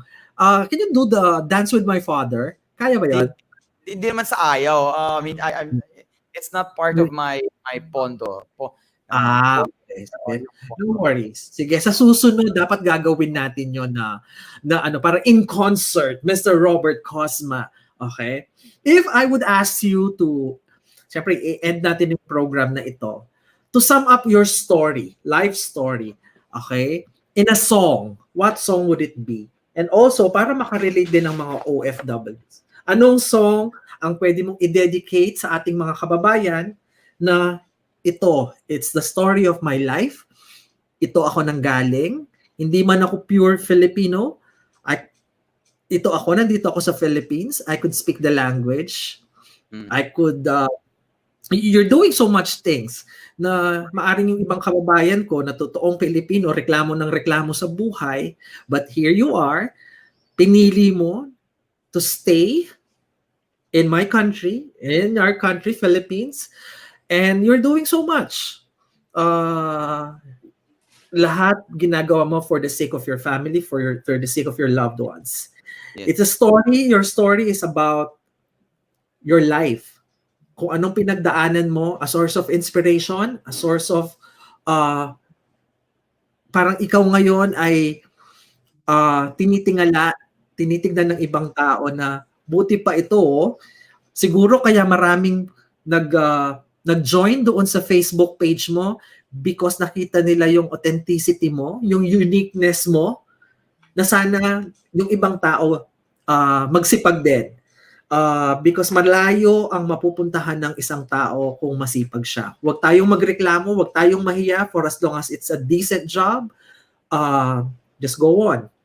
So with that, ano ang song na pwede mong kantahin at tugtugin sa ating mga kababayan? Is this gonna be my last song for closing, or is there gonna be another song?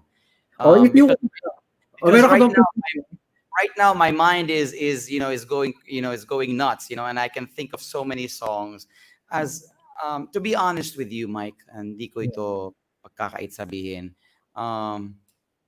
being an OFW and going abroad is something that I do for my family, kagaya ng sinabi mo.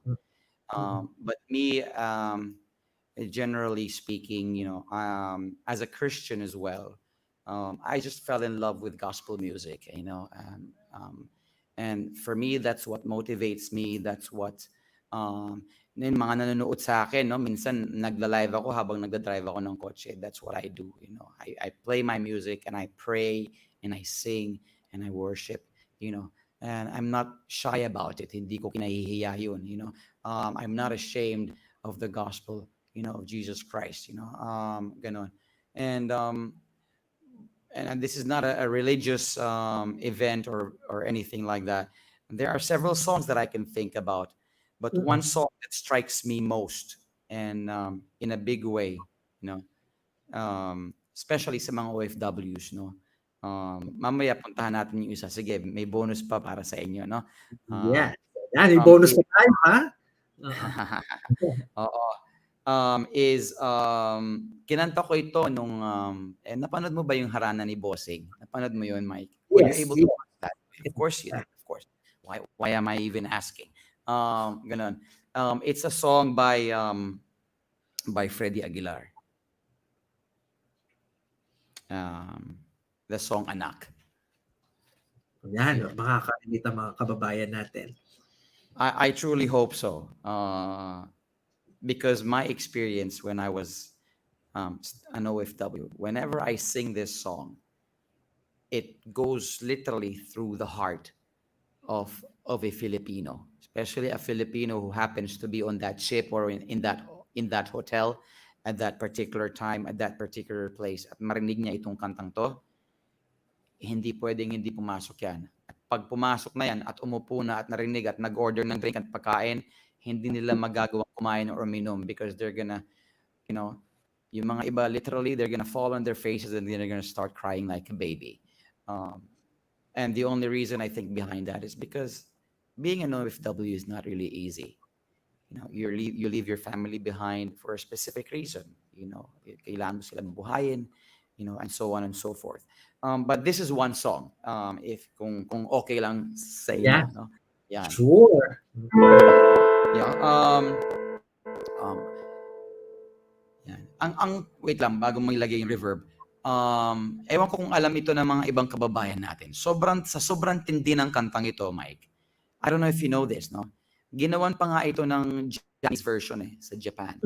This song is so famous in Japan. I couldn't believe it at first because, when I sing this song in Japan, my Japanese audience would not understand the words I'm saying, but they knew the song because there was a Japanese version that came out. Ganun katindi itong kanta nito. And, credit goes out to the person, of course, who wrote and sang this song. Walang iba kundi si Freddie Aguilar. No? Let me share this with you.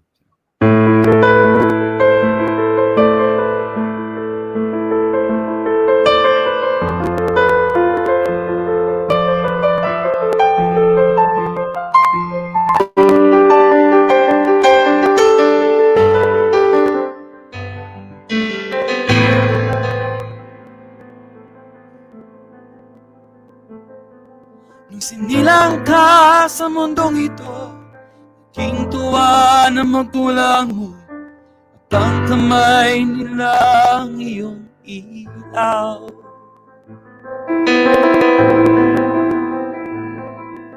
At ang nanay at tatay mo, di malaman ng gagawin, minamasta pati pagtulog mo.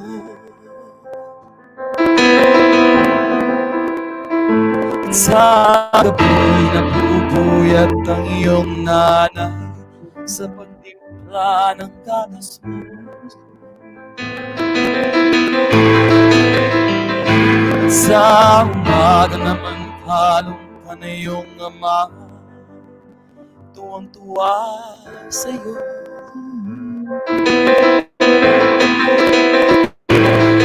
Ngayon ay malaki ka na, nais mong maging malaya, di man sila payag, walang magagawa.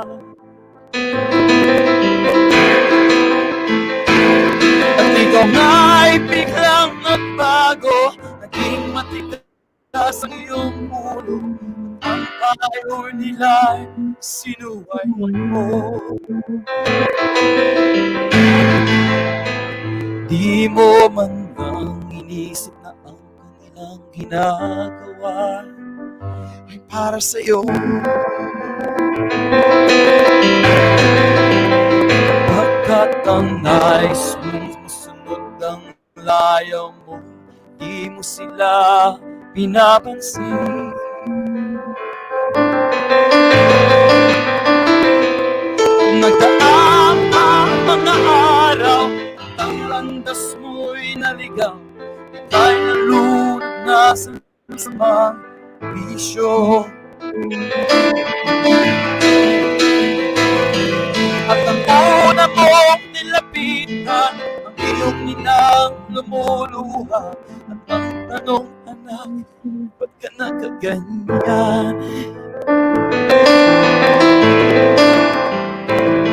Ang iyong mga mata lumuha ng hindi mo mapansin.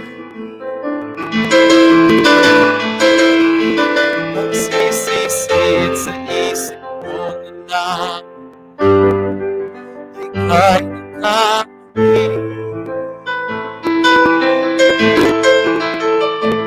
sisisid-sisid nalaman ika'y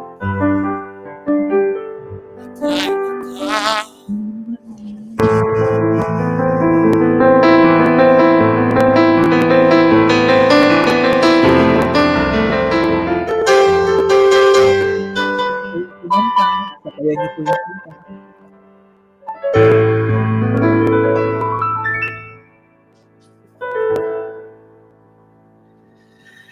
Yeah.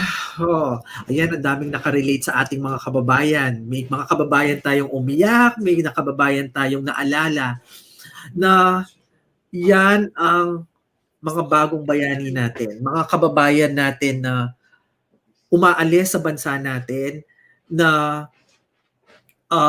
iniiwan ang mga mahal sa buhay, mga anak para alagaan ng mga ibang bata na hindi nila kaano-ano. Can you still hear me? Yeah. We could still hear you. We could still hear you. Yeah.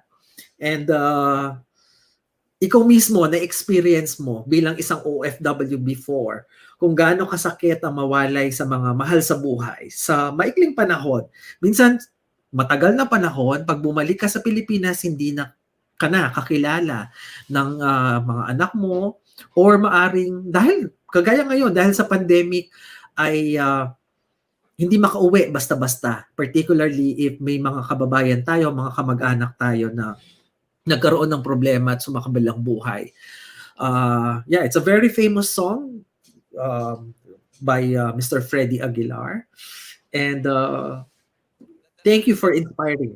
My in my case kasi I don't know Medyo if mahina ka, Bert. Medyo humina ka. Yung sound mo, medyo humina. Pero we um could still hear you. Mahina lang siya. Nawala. want to how about now? Yeah. It's okay now. Okay. Yeah. So for me the song Anak is a little somewhat the other way around. Although still, it inspires me because ako naman hindi ako yung nanunod sa bisyo or anything like that.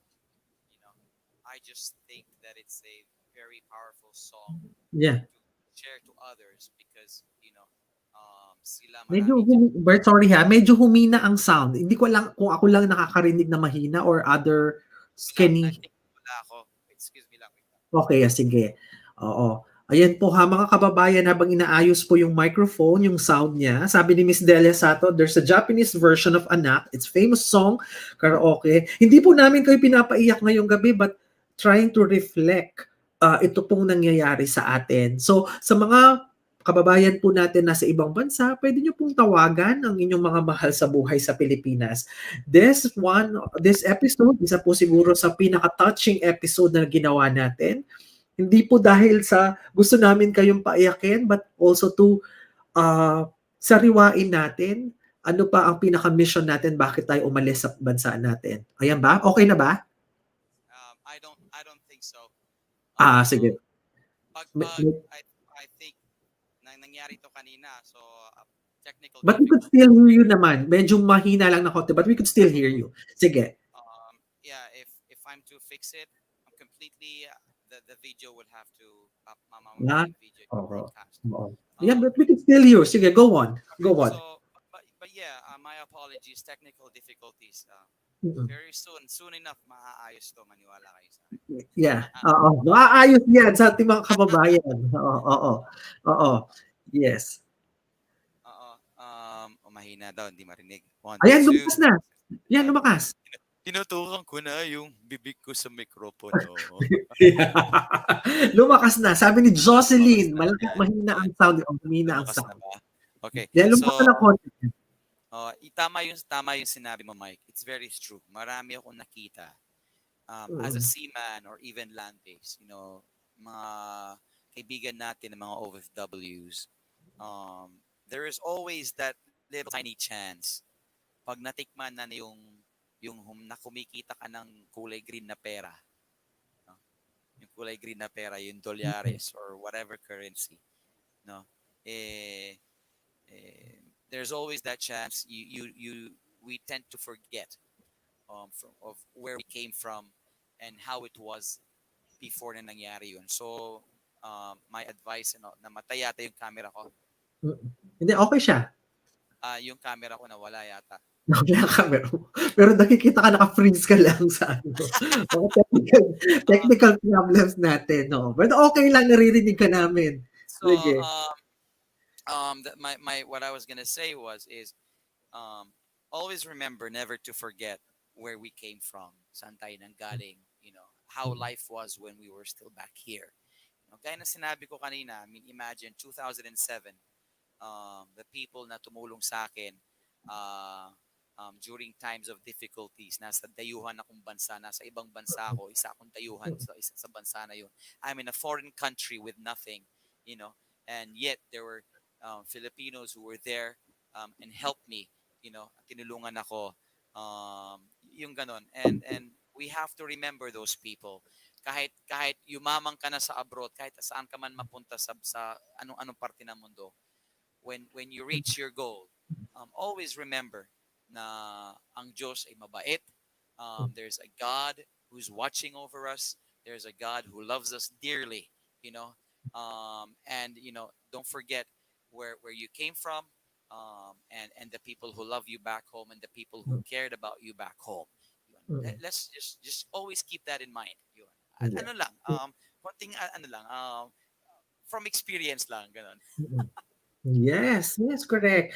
And yun nga, spread positivity.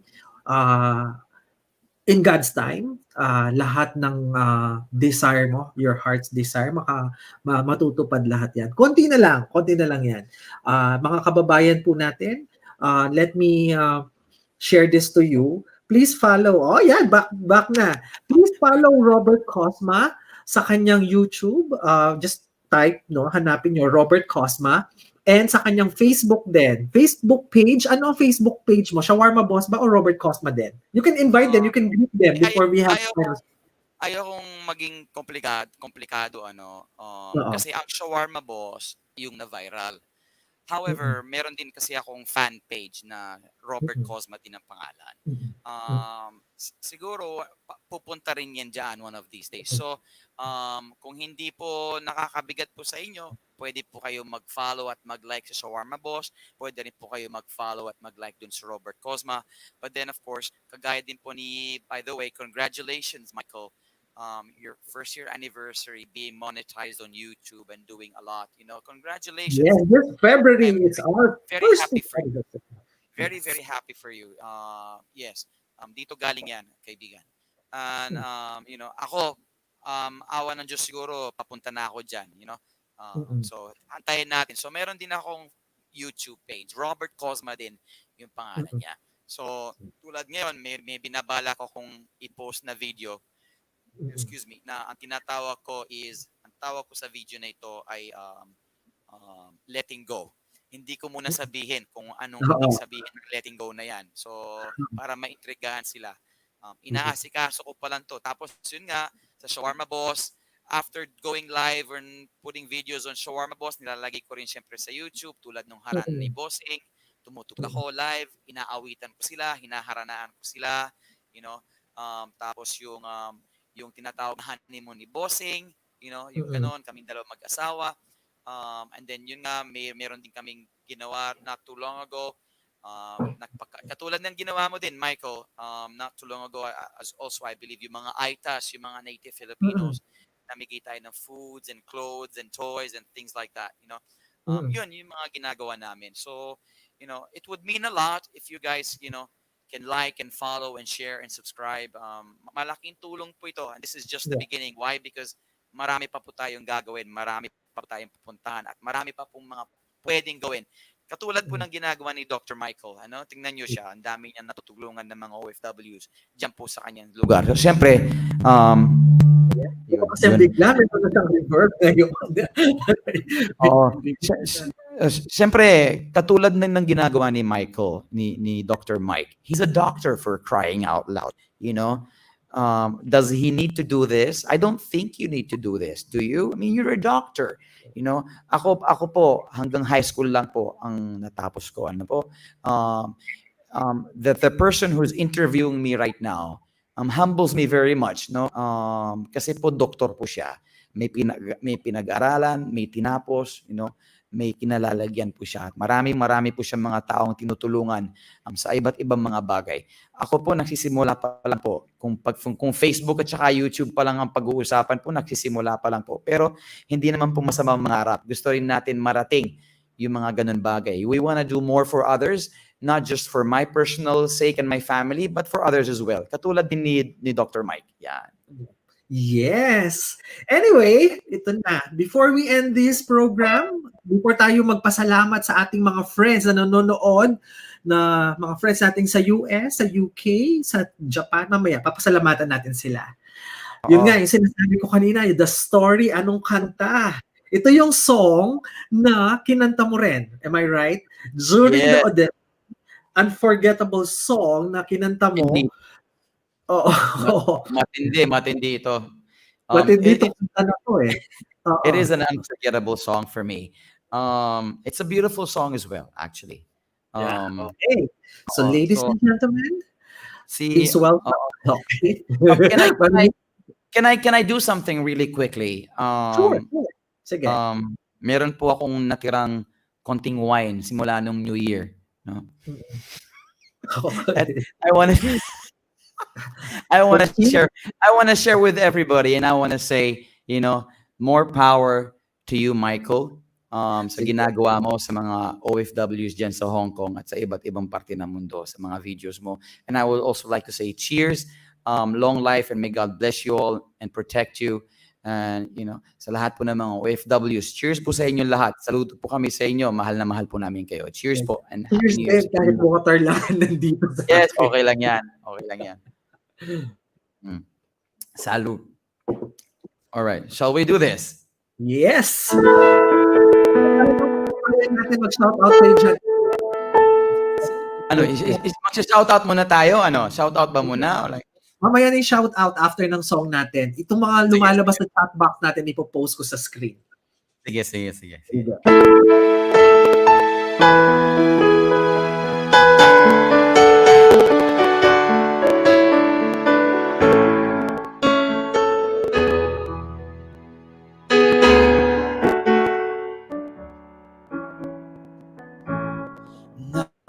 Nais ko mabuhay sa haba ng panahon.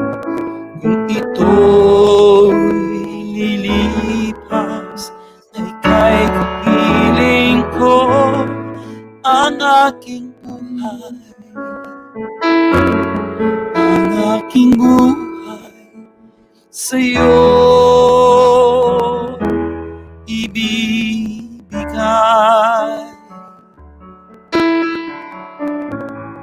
Tangi kong panalangin ay pagsamo mo, kailanman di magmamahal ang apoy sa puso ko habang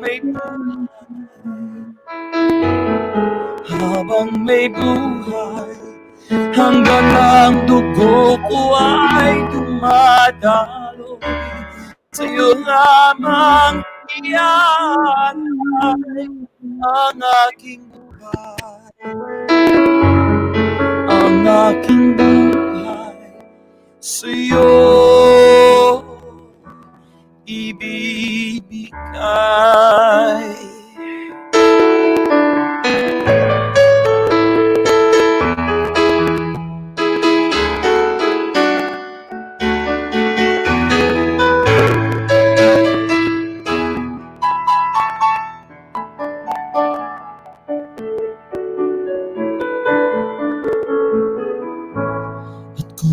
Tayo magwawalay, ako'y mapiling ko, di na nanaisin pa. Gusto habang may buhay, hanggat ang dugo ko ay dumadaloy. sa'yo lamang ialay ang aking buhay, ang aking buhay sa'yo ibibigay.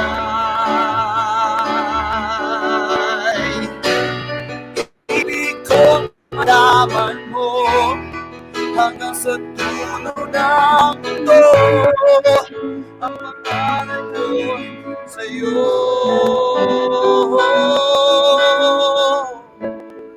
Habang may buhay,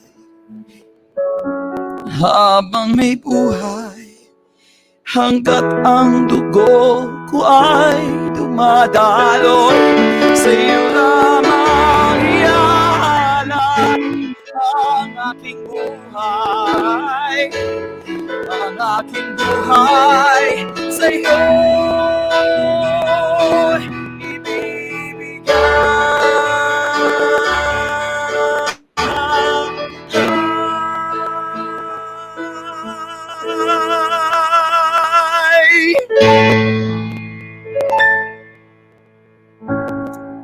Wow.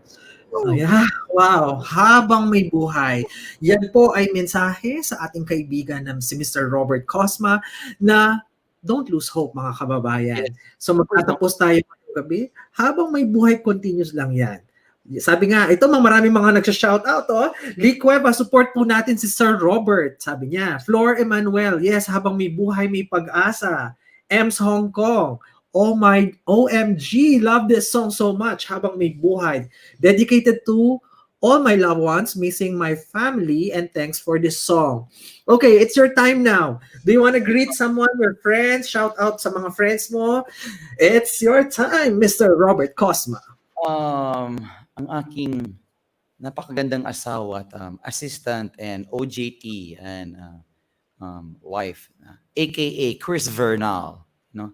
Nakikilala na rin ito eh. Maraming nagtatanong sa kanya, nasaan si Chris Vernal? Nasaan yung sound? It's her birthday pretty soon. So magkakaroon kami ng bagong episode ng Harana ni Boss or honeymoon pala, I'm sorry. Honeymoon ni Bossing itong February 21 at saka 22. Bakit sa araw na yun? Kasi birthday niya sa araw na yun. Ano po? So, yan. It's her birthday. So, sino yung mga babatiin ko ay baka kung may makalimutan ako, Pasensya na. Pasensya na po ha. Pero syempre, sa lahat ng mga followers ko sa Facebook, sa YouTube, Shawarmaboss Robert Cozma, YouTube Robert Cozma, maraming salamat. Thank you. We have over 55,000 followers and counting sa Shawarmaboss. Maraming salamat. Sa lahat po ng mga nag-like sa Shawarmaboss, please continue po. Sana po hindi po kayo magsawa sa mga video ginagawa po namin. Umpisa pa lang po ito, simula pa lang ito. At saka syempre, it's because of Facebook at kung ano yung nangyari sa Facebook. Diyan ko po, marami po akong mga nakilala na talagang nandito na po sila. They have been, very close to me in so many ways. And I will never forget their kindness and their generosity and their love. Kahit nasa malayong lugar sila, even though they're halfway around the globe, nandyan po sila. And I believe that from all of my heart. And I'm talking about, yes, isa ka na doon, Mike, pero ikaw isang oras lang ang pagitan, no? Isang lipad, isang oras. No? Yung isa ilang oras. No? Siyempre, the Liangco family, si Mike, si Annalisa, ang kanyang may bahay, si paring Ricky, yan, at kanyang may bahay as well.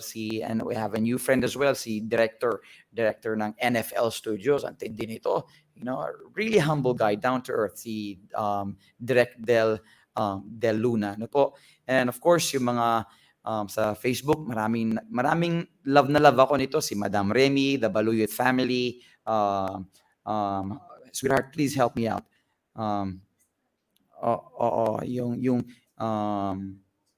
Mga followers, alam na niya. Mga supporters din po yan. Hindi lang followers, no, supporters as well, no. Medyo na-distract ako, lumitaw na. Okay.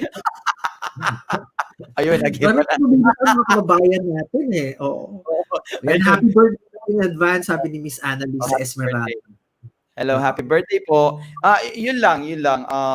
But yes, maraming salamat. First of Yeah. all, siyempre unang-una sa Panginoon na pinahintulot niya po na mangyari ito sa buhay namin despite of the pandemic and all. Tapos ikaw, Michael, thank you so much for inviting me. Thank you for having me on your show. God bless you and God protect you always and more power to you. Siyempre ulitin ko kay Dalianco family, si Annalisa, si Mike, si paring Ricky, yan, may pagmaista na po ta kanyan, na si Direk de Luna, no? Na sila Yan, diyan, kaya eh. Oo. po, yan na yung susunod niyan, may pagmais na naman kami po ta Oo. kanyan. Oo. Isabihan tayo all over again, that's the beauty about it, no? Yeah. And then, I would also like to say thank you dun sa Liwag family. Annalisa din yung pangalan niya, Annalisa Liwag, tsaka ang kanyang asawa who's in LA right now. Ganun din, malayo sa kanyang asawa. Dagoy or Gadoy? Ha? Gadoy, no? Lagi ko na binabaliktad yun, no? Liwag family, no? Sila yung nag-sponsor sa akin, no, nung honeymoon ni Bossing sa La Grande Residence, no? Nag-invest sila doon, yung Unit 209. So, they were very kind to allow me and my wife to stay. Ang kwento kasi nakita nila, Bert, alam mo, lagi kang nakabilad sa araw, nababasa sa ulan, sige, bibigyan ka namin ng break. Doon ka muna sa kwarto, doon ka muna sa condo namin. Honeymoon muna kayo mag-asawa. Ganun ang nangyari diyan. Oo. Doon nagsimula yung ginagawa kong series ngayon na Honeymoon ni Bossing. So, Liwag family, maraming salamat sa inyo. God bless you po. Ayan. Yes. Oh, ayan. So, ako naman, time ko naman magpasalamat sa ating mga friends. First, thank you so much, Mr. Robert Cozma, for sharing your story sa ating mga kababayan. And for sure, mga kababayan natin, nakarelate ng so much sa kanyang life story. So, sa lahat po naman yung pinagdadaanan, set aside yan. It's a time for us to reconcile kung meron man tayong kailangan i-reconcile sa mga friends natin, kamag-anak natin. One thing that I've learned from your story, wag mong ikahiya kahit ano ka. Hindi ka man parte ng nationality ng isang bansa. Most important, you are doing so much. You are a source of inspiration, not just for the Filipinos in the Philippines, but also Filipinos around the world. Mga OFWs, please follow, be inspired kay Mr. Robert Cozma. Sa lahat po ng mga friends natin, maraming salamat po sa inyo. Mr. Boy Abunda, thank you for watching. I know may live ka rin. I saw the live interviewing those, hindi ko na lang sasabihin dito. Direct Eric Kison, happy birthday. Advance happy birthday. Ma'am Birthday. Charo, happy watching ba? Ma'am Charo, nandyan din. Friend din natin si Ma'am Charo. And all the people, sabi ko nga, there's always a reason kung bakit hindi ka napili doon, bakit hindi umikot ang mga judges sa'yo. Miss Sarah G, hello. Mga friends natin yan from ABS-CBN. Sarah G, Bamboo, Apple, and Miss Leia. Okay? And for sure, pag na-post ko yan natin, makikita nila sa ating Facebook yan. And it doesn't mean na natapos yon, tapos na lahat. Lahat po tayo pipinagdadaanan din tayo. Minsan napipili tayo, nananalo tayo sa isang contest, minsan hindi. The most important is paano natin gagamitin itong experience na ito para tumayo tayo sarili natin ulit and move on. Move on sa next chapter. At wag natin kakalimutan yung mga tumulong sa atin along the way.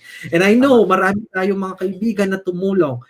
Minsan nga, because of social media now, may mga taong they are willing to support. Sana po maging source of inspiration kami ni Mr. Robert Cozma sa mga taong may pinagdadaanan ngayon.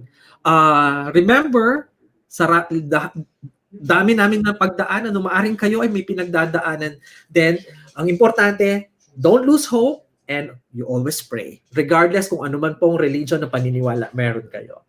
So with that, thank you, Mr. Robert Cozma. Thank you, Dr. Liangco, na nasa isa mga super chatters natin kanina, mga nag-donate. Maraming salamat. Si Paring Ricky, si Direct Del Luna, And sino ba, sana wala akong makalimutan. Miss Annalisa, thank you. And also all the super chatters natin. Hindi ko man po kayo mapasalamatan lahat from the bottom of my heart. Maraming salamat po. I hope, Mr. Cozma, hindi ito ang last na guesting natin. I Sana hope sa so. Yeah, I hope so. sunod mag-guest ka, iba naman, full concert tayo. Gagawin tayong full concert dito, pang Valentine show. Di ba? So, Yes. with Oh, that, can I maraming also, salamat. I'm Yeah, sorry, sure. I just want to say thank you as well sa lahat ng mga followers and friends ni Mike, Dr. Mike Manyo. Thank you so much for watching. Thank you so much for listening. Yun nga, sana mayroon kayo na paghugutan na inspiration dito po sa video na ito. Maraming salamat po. God bless you and God protect you during these times. Yes. So abangan nyo po ang episode natin this coming Friday and Sunday.